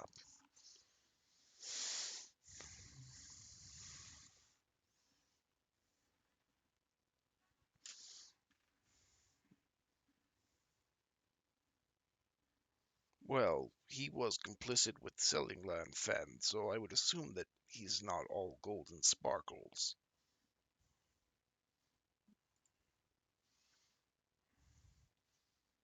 Let's continue forward and see what we get. Chapter 8. This young master can fake it. Manager Lin had the patience to wait for Chen Haoran to sit at his desk before laying into him. Young master, what is the meaning of this? This being Lanfen, your cultivation, the gold tail. He half suspected those issues were listed in an order of importance. He considered Manager Lin for a moment. Chen Haoran felt for Manager Lin's chi. He didn't know how different those of a higher realm felt to the senses, but Manager Lin's chi felt like Chen Haoran's own before he switched methods, of similar size as well. He didn't think it was unreasonable to assume Manager Li was at the fifth layer of the chi realm. Manager Lin was close to his predecessor, his cultivation was higher than his own, and he had made him thoroughly suspicious and aggravated thanks to his recent actions. If this had happened at all within the last 4 days, he would be panicking. Strangely enough, while his heart was beating rapidly, he didn't feel any fear. Perhaps it was because of taking control over his cultivation, or maybe the knowledge that he had at least one person in his corner. But John Halloran didn't feel powerless at all in the face of a situation that could go terribly wrong. I fail to see the issue here, Manager Lin, he said. Lanfen is my wife. Is it wrong that I treat her as such? This isn't like you, young master, Manager Lin said. Seeing as how the young master was a piece of shit, Chen Haoran was quite glad he wasn't like him. What happened with Lanfen the night of the wedding? What do you think happened? What always happens, Manager Lin snapped. You've coveted Lanfen for so long. Now why would I think any different? Ah, that's right. How could he forget that Manager Lin was also a piece of shit? That's quite the attitude you have there for their servant Lin. Chen Haoran emphasized servant with a venom he didn't need to fake. Manager Lin knew about the deal made between the young master and Lan Yao to deal with Lan Fen and was involved in handling the transaction. Chen Haoran could imagine him handling the details of whatever other misdeeds the young master had gotten up to in the past. He wouldn't have to feel bad about being an asshole then. How I treat my wife is not your concern, he said, crossing his fingers together and leveling a stiff glare towards Manager Lin. How I treat my deals is not your concern. Manager Lin looked blank-faced at him, his hand creeping unconsciously toward his goatee. How I treat you for disobeying my orders is, however, something you should be very concerned about. Young master, You will have the silver sent to Lanfen, and you will turn in that key, Chen Haoran commanded. I will not tell you again. This was a risk. He was purely relying on his identity to suppress Manager Lin now. He didn't feel secure enough to fire Manager Lin if he even could, and while he was confident in the power of his Earth-level techniques, he didn't know how much stronger Manager Lin was in a fight either. Manager Lin chose to bend. my sincerest apologies, young master, Manager Lin said, bowing lower than he had ever seen him do before. I am simply worried for the well-being of the estate. Without the money Lan Yao provided, we would run out of funds before we receive next month's stipend. So they're poor. It did give more reason for the young master to be doing Lan Yao's dirty work besides him being a pervert. Plus, that stipend sounded like an allowance from the Chen family. It seemed he wasn't as cut off from them as he thought. It's not like the money is leaving the manor, he said, although he didn't really care what Lan Fen decided to do with it. I still feel uneasy leaving it in the hands of an outsider, young master, Manager Lin said, not moving an inch from the respectful pose he had assumed. Boy, did he have a surprise for Manager Lin then. Thankfully, this had an easy answer. Manager Lin stumbled as Chen Haoran threw him a sack he pulled from out of sight under the desk. When Manager Lin opened it, he was almost blinded by the gold tails he saw within. Young master! Manager Lin was bewildered. The unstated part of the question was clear.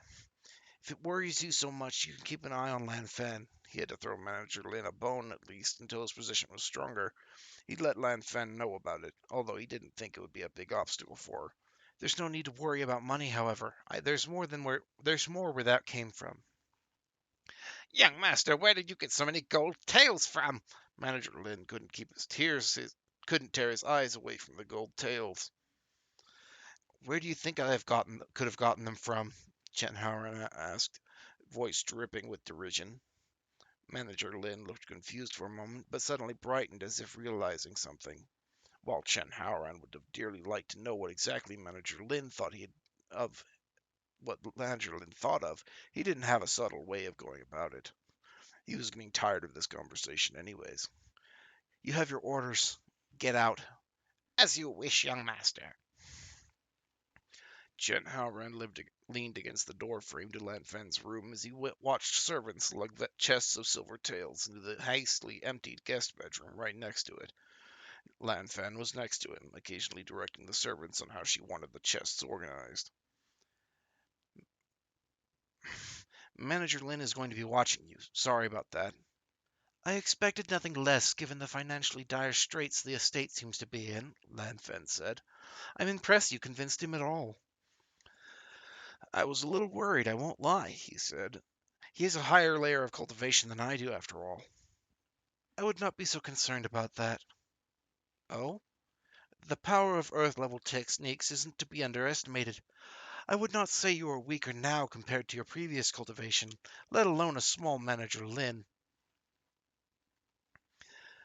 Lan Fen brushed a white lock of white hair behind her ear, and he tracked the motion even as he considered her words.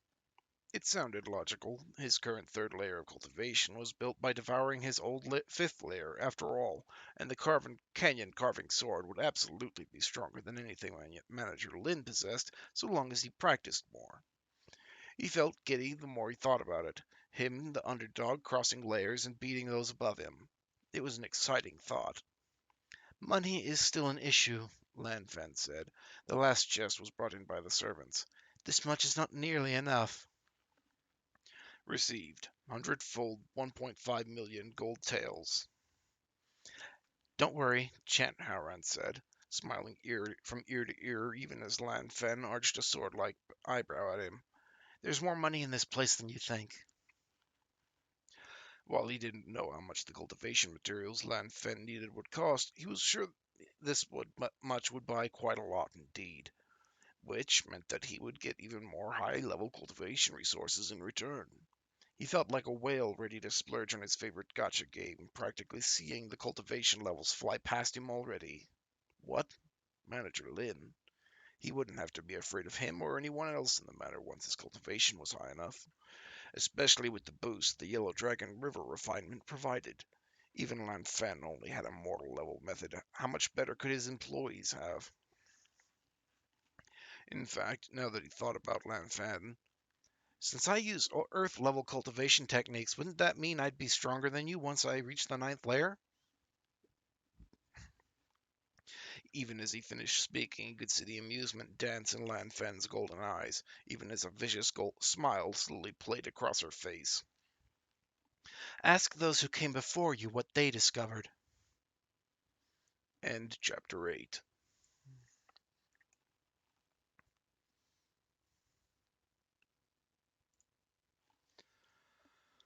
Well, at least we've got more description for Lan Fen. Where did I put it? There we are.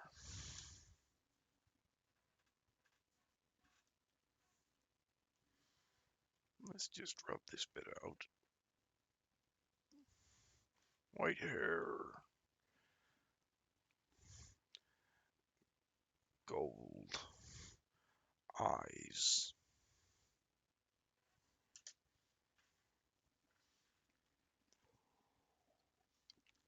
You think Lin is just trying to keep the house running?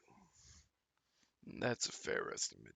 I mean, if they are living on a stipend, I imagine that with an overindulging young master, they probably have more debts than you would expect. I suppose we'll have to see what he does. Hopefully he doesn't overstep himself.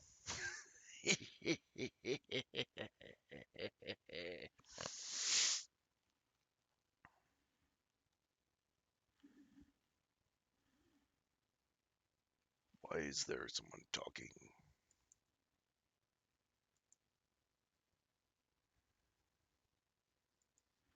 All right.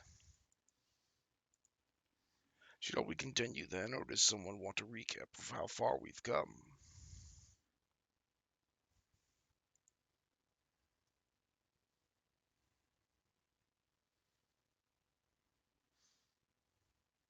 All right, I'm going to keep going.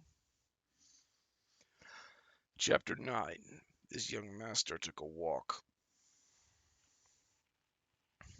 The days began to blend until almost a month had passed since he found himself in this world. After Lan Fan received her dowry, she quickly went to work ingratiating herself with the staff, greasing palms and buying secrets. In the mornings, Manager Lin came to him with fresh complaints and suspicions, while in the evenings Lan Fan informed him of common knowledge he'd be expected to know as the young master, and, at his request, things the young master preferred hidden.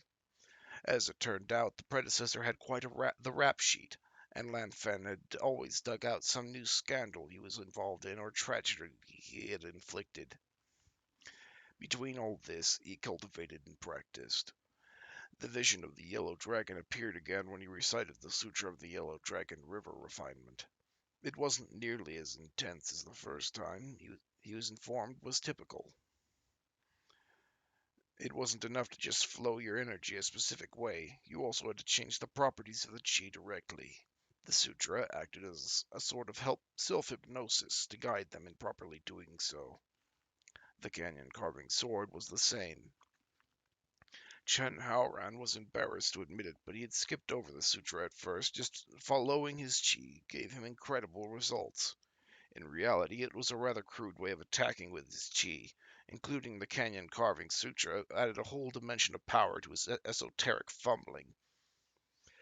He was now practicing in an isolated training ground outside the manor, as his private one in the inner courtyard was ruined when he properly used the canyon carving sword for the first time. Unlike him, who had never left the estate, Lan Fan split her time subverting the loyalty of the servants in the manor and sneaking out under the guise of the night on secret tasks. Usually, this involved her bringing back some kind of delicate purchase or a new face to be included as part of her retinue. The latter was a particularly goatee-pulling nuisance to Manager Lin. Apparently, as Lan Fan told it, they were her people when she had still been powerful in the Lan family.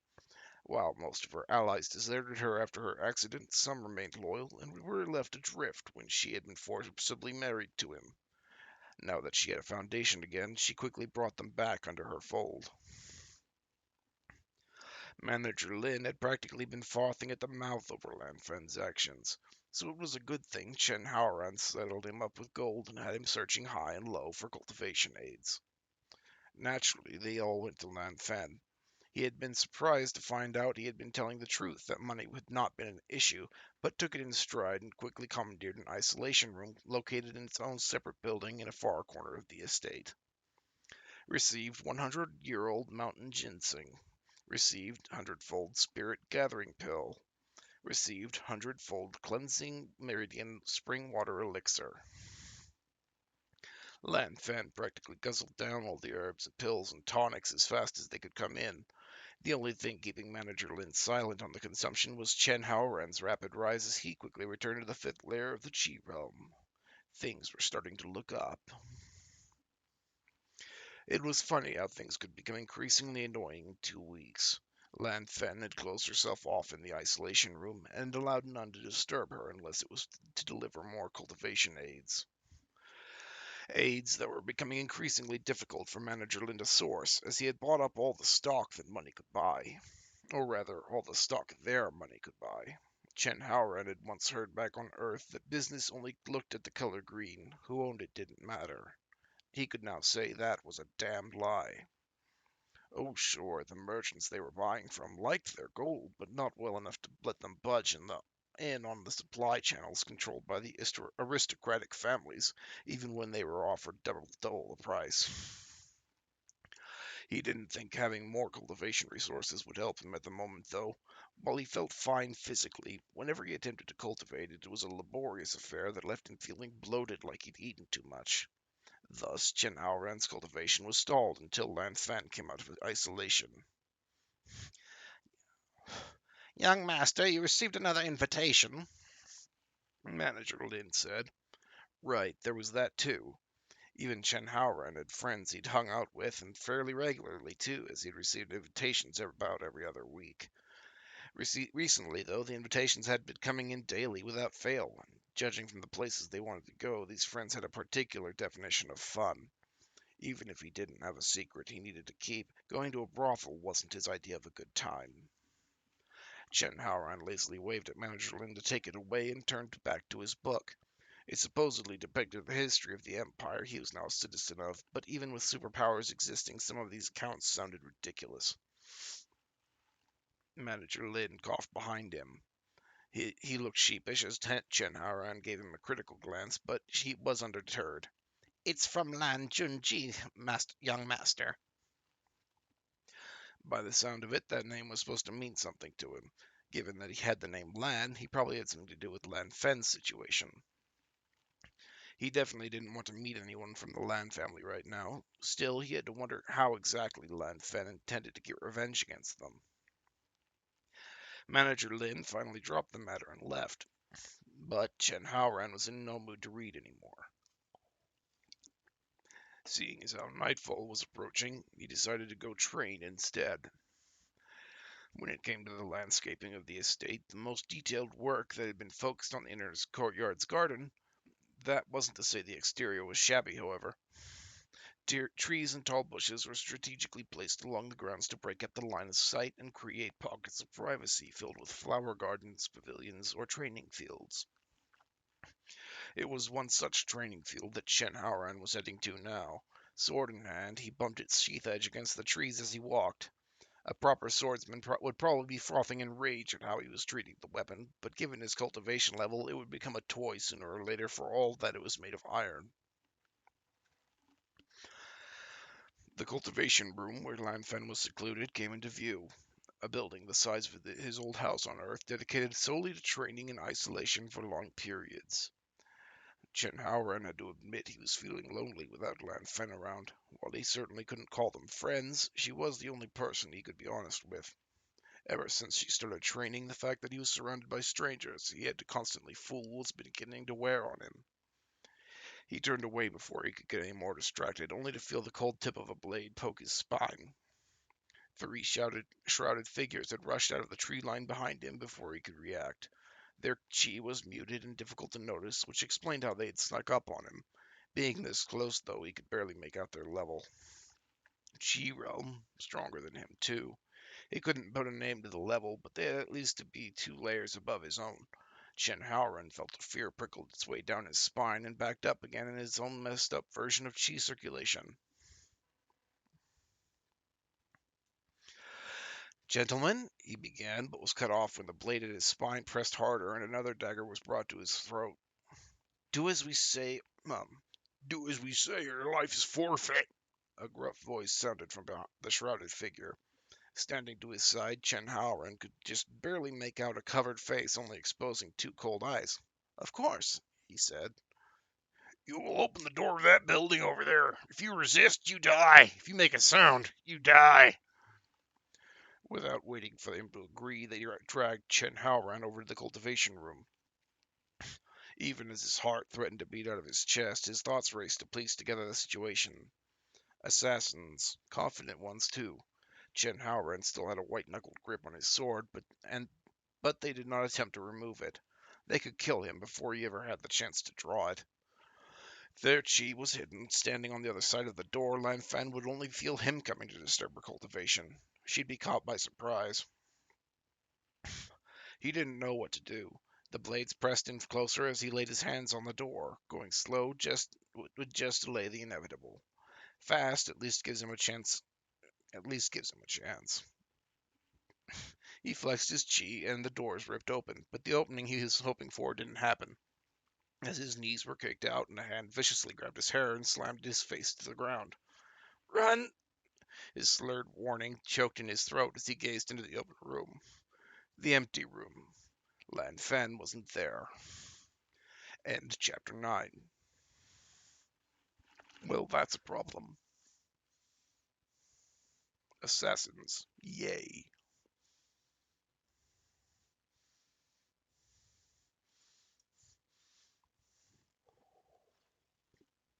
How do you all feel about cliffhangers? Good.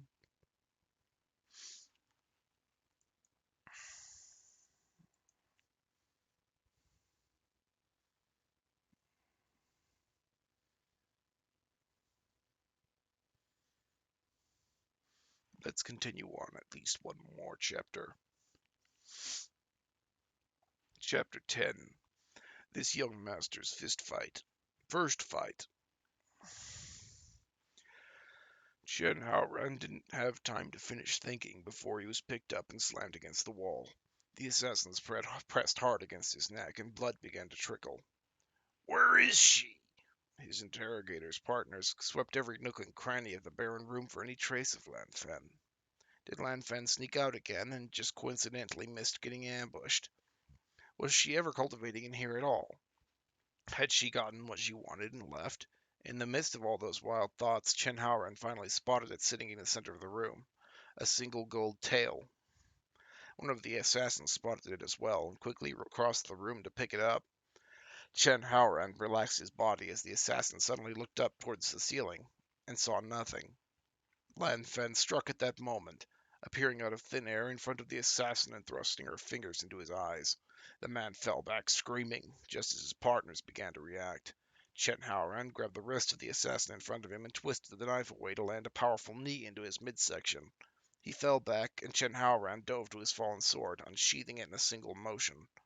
Lan Fen rose from a now unmoving body with bloody fingers and rolled under the charge of the second assassin. He didn't let up and continued to press her with his superior speed and strength of his cultivation level. Lan Fen, despite the vanishing trick, still had not recovered her cultivation and was desperately dodging by the thinnest of margins. Lan Fen! Chen Haoran shouted, and he threw his sword across the room. The assassin casually batted it away with his knife, only to stumble back when Lan Fen took the opportunity to land a heavy fist into his throat. The man backed away, coughing and swinging wildly, while Lan Fen picked up his sword. Chen Haoran's relief lasted until the first assassin dashed over to him, and he realized he had just thrown his only weapon. Lan Fen, you better accept that sword, he yelled as he hastily dodged a knife aimed at his kidney. Chen Haoran reached out again to grab the assassin's wrist, but was neatly avoided and left with a slit palm for his trouble. Lan Fen, are you insane? She shouted back, taking a blow with the flat end of the sword and rolling with the force away from her opponent. Keep the sword, please. I will shove this sword up your ass. Received 100-fold mortal rank mysterious watered steel sword. Works for me, he said, muttering to himself. The first assassin had closed in again, and Chen Haoran stepped close and reached out as if to grab him. What he grabbed instead was the hilt of the sword that suddenly appeared in his hand. The assassin was unprepared for Chen Haoran's follow-up thrust, with the ripple-patterned sword piercing his chest. Circulating his chi to the fullest, Chen Haoran roared and ran the assassin through, penetrating the wall behind him, leaving him pinned upright. Blood pooled at the assassin's feet as he gurgled out a final wet exhale. Chen Haoran breathed heavily before a thud from behind him startled him. Flipping around, he found Lan Fen had somehow stabbed the second assassin in the throat and was now rushing toward him. Are you a moron? She cursed, ripping off the sleeve of her robe and revealing a muscular arm. She wrapped the torn cloth around his bleeding neck. What sort of idiot throws away their sword?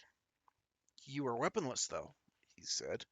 He was sweating profusely, and his breathing rattled as adrenaline died down. And your bright idea was to become weaponless instead? Lan Fen mercilessly shot down his feeble excuse and ripped off her other sleeve to bind his cut palm. I'm sorry I've never been in a fight before. Chen Haoran flushed with burning shame as he reflected on his performance. He didn't even think to use the canyon-carving sword before foolishly getting rid of his sword. Lan Fen at least seemed to know how to fight unarmed. Meanwhile, he couldn't use his strongest move. Chen Haoran fell to the floor after Lan Fen finished binding his wounds. She, on the other hand, escaped with only minor scratches. After giving him another once-over, she went to search the assassins' bodies. Chen Haoran, meanwhile, had stabilized his breathing and calmed down. He had killed a man, but that didn't bother him much. What really had his hands shaking was how close he was to getting killed. If the reward had come any later, then he had no doubt the assassin would have killed him. He couldn't even blame it on the difference in cultivation, not when Lan Fen still didn't have any and managed to kill two of them. On Lan Fen's side, her pat down only turned up empty pockets, and she grunted in disgust. Who were these guys? He said. Just some seventh layer thugs, Lan Fen said. scum used as hitmen rather than proper assassins. We were lucky they were so weak. Chen Haoren looked at her with a blank face. If they were weak, then what did that make him? What the hell was Lan Fen's definition of strong, then? Why did they come here? They were clearly here for Lan Fen, and were informed enough to know exactly where she was in the estate. It doesn't matter. Once I've restored my cultivation, it will no longer be an issue, she said. Lan Fen had rested her chin and was staring into the air as she answered him, as if having a separate conversation, but he could hear the dismissiveness in her tone. Chen Haoran saw red. What do you mean it doesn't matter? He yelled. Lan Fen frowned but didn't care. I was ambushed here where I thought I was safe. I have a right to know why. Take care, Chen Haoren, Lan Fen warned him. I have not acted on my suspicions towards you, such as where that sword came from. She nodded to the blade still pinning the dead assassin to the wall. Among other things, I would ask that you extend me the same courtesy. My secrets haven't almost gotten you killed, he bit back. I'm not like you. I was thrown into this mess, and I would appreciate you not adding more threats to my life. Are you saying I chose to be in this situation? Lan Fen's voice was low and threatening. Her golden eyes added to the fierceness of her glare. She was dangerous. That thought had always been wriggling in the back of his mind ever since their wedding night. It only lent credence to his speculations.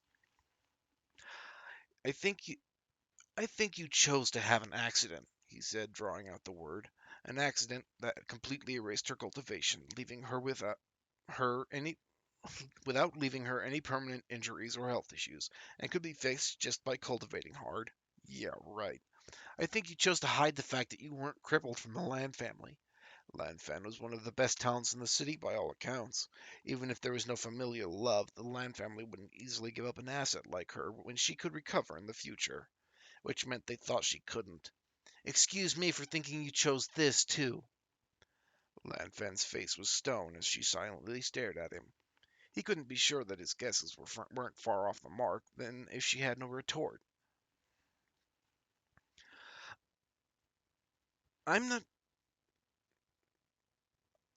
I'm not going to ask why you haven't even reached the first layer despite all the cultivation resources I've gotten you.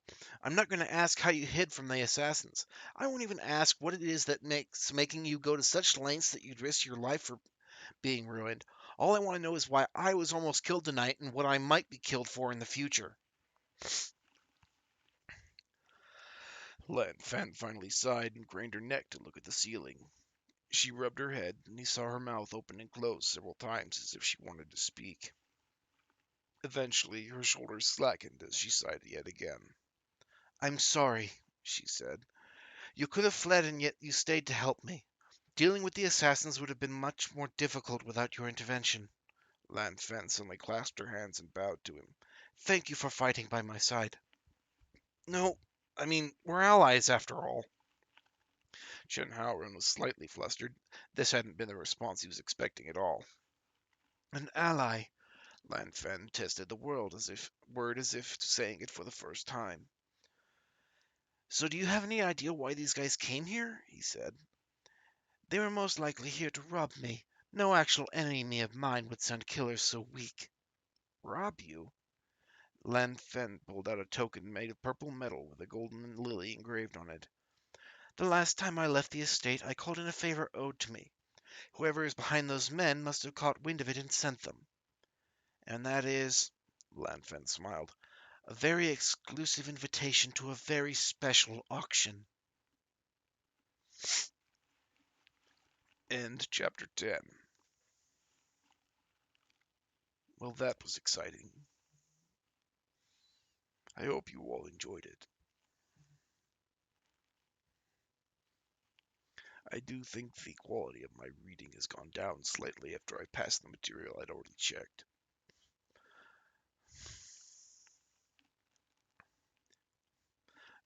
I'm actually going to end here. I appreciate you all coming. I plan to continue tomorrow if my voice holds out. Hopefully, with me having checked the full material I plan to read. If you arrive late tomorrow, be sure to ask for a recap. I'm sure I'll have something for you. Thank you all for coming. And now I'm going to see if I can figure out what this raid button does.